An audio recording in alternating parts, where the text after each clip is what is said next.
everyone, this is Nita Marie here. Welcome back to my channel, OnlyFans 101.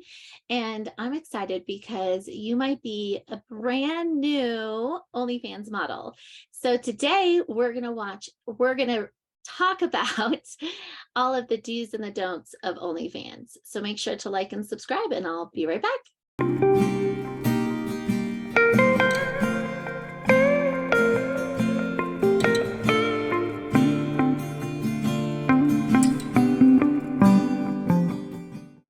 Hey everyone, this is Nita Marie again. Welcome back to my channel. Really excited today to talk about the do's and don'ts of OnlyFans. So as a brand new model, there's probably a lot of things that you're wondering, can I do this or can I not do this?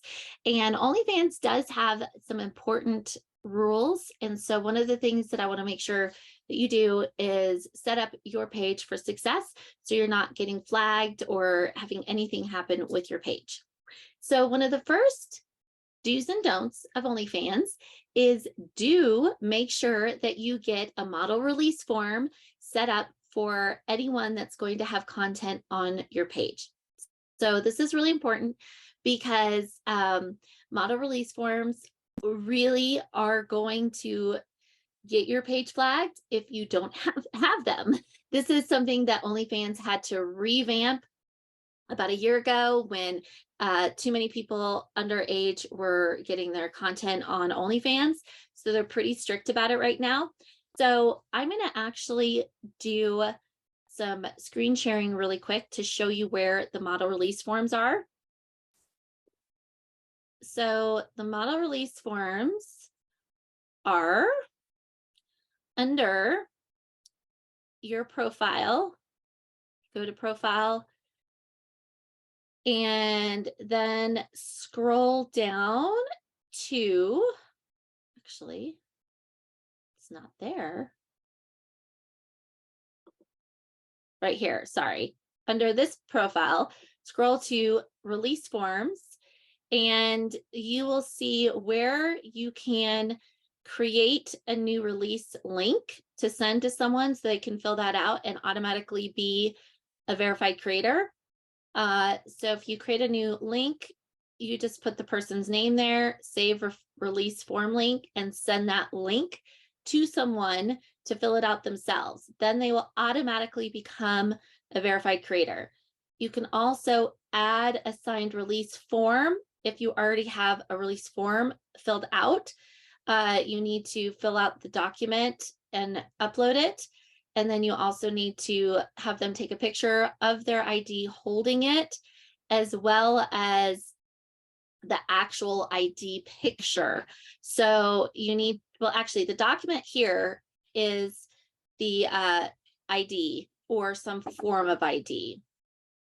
So whichever one of these they want to do, you need to add the file of the first, like of the front of the ID, take a picture of that, take a picture of the back of the ID, take a picture of the person holding the ID, and then upload the signed release form, which I will be posting the signed release form in my coaching channel if you need that. So that is the first thing.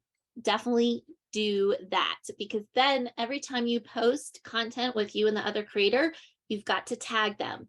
And so tagging is pretty easy on OnlyFans, which you'll probably figure out on your own, but let me go show you how to do that really quick, how to tag someone.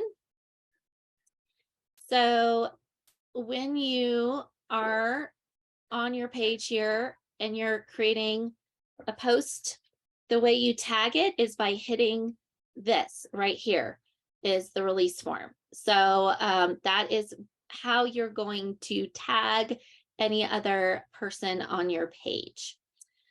Okay, so the other do's and don'ts that are really important is you do want to make sure you have quality content that has good lighting. So make sure you get a ring light. It can be all amateur. You do not need to invest in a professional photographer. A lot of OnlyFans fans love the amateur look. So it can be you at the ring light and you put it on a timer, or it could be somebody else taking a picture on a cell phone but it does not have to be professional content. I do have some resources if you're local of photographers that do content if you want something more professional. But honestly, a lot of amateur stuff can look good. But the important thing is lighting. You've got to make sure your pictures have good quality lighting, good angles, and also just overall visually appealing content, because that does affect how many people will purchase content or actually sign up on your page. Another do's and don'ts is you do want to make sure that you answer all the messages that come in to your account, because fans will appreciate responses when you message them back. It doesn't all have to be sexual, but one of the things that I recommend is once people start messaging you, if they're at a point that they've maybe messaged you 2 or 3 times and you haven't actually gotten any money from them, they haven't tipped you, they haven't opened a pay-per-view, then at that point you can say, okay, babe, I got to go back and talk to fans that are tipping right now. I'll be right back. And then that way they know that they need to tip if they want your attention, and you just don't go back to them until they actually, tip you. If they keep trying to talk, just say, babe, I'm going to have to restrict you if you don't stop asking me to talk to you without tipping, because this is my job. And I'm happy to chat a little bit with you, but if it's going to take, 20, 30 minutes, you need to start tipping me, because this is how I make my money. It's okay to be totally honest with fans about that, because it's true. They joined your page so that they can see content and they can talk to you, but it still costs money for them to do that. So the other thing that you want to do is you want to come up with a tip menu. So a tip menu can be anywhere between how much you charge for custom videos, how much you charge for video calls, how much you charge for solo videos, boy-girl videos, girl-girl videos, sexting, all of that. You can sell video calls on OnlyFans, but you don't have to do video calls if that's not something you want. So video calls are a good way to make money, but it's not required.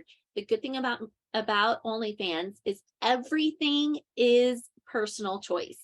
So you get to decide how much you want to do on OnlyFans, and you get to decide the prices. If you do coaching with me, I will give you some one-on-one advice on what I do for my prices, as well as how I maximize all of my tips on my tip menu.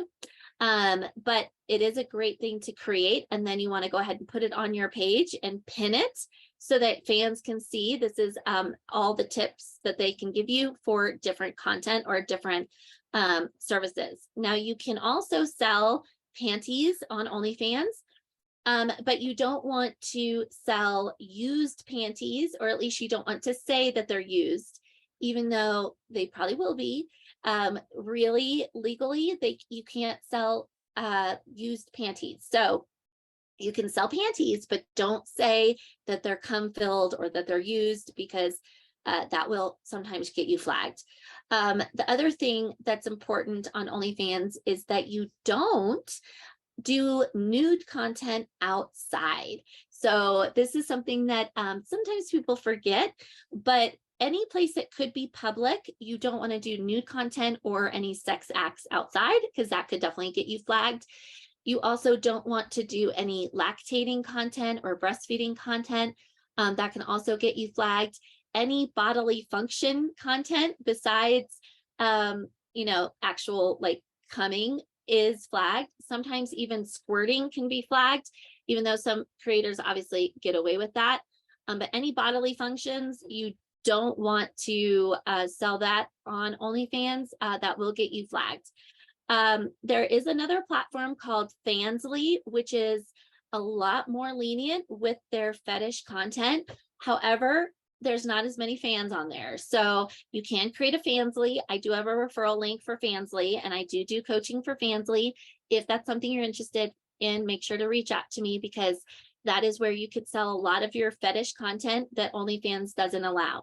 OnlyFans also doesn't allow any kind of smoking, drinking, or drugs on their platform, even though smoking is allowed, like it's legal, it's really something I would be cautious of posting on OnlyFans because it could get your account flagged. Marijuana would get your account flagged because, of course, it's not legal everywhere. Alcohol, it's give and take, but it's something you probably want to stay away from, is promoting any kind of alcohol or drugs or smoking on your OnlyFans. The other thing you have to be careful of is you can't promote anything that would appear as if you are being taken advantage of or that you are having unconsensual sex. So you can't even role play any kind of rape, any kind of, you can't pretend that someone's taking advantage of you while you're sleeping. You can't pretend that there's any non-consensual content. You also, a big no-no is you can't even role play anything that would be incest related or underage related. So you can't role play if someone is, even if they're over 18, you can't role play that they're 16. So even though it's role play, you can't role play that. Incest, you can role play stepmother, stepsister, stepbrother, stepson. If it's step, that's okay. Any kind of real, family role play that is implying that it's your sister and not your stepsister, that is also a big no-no on OnlyFans. When you sign up for coaching with me, or if you're a referral with me, I will teach you some of the ways to do sexting with your fans. This is a huge way to make money. And I have an entire sexting course on that, but that is definitely something that you want to do on your page, is you want to promote sexting because you will make a ton of money with that, as well as on top of your pay-per-views and your subscription money. So on the next YouTube tutorial, I'm going to teach you the difference between a free page and a paid page. So I will see you soon. Thanks for watching. Make sure to like and subscribe, and I'll see you in the next video.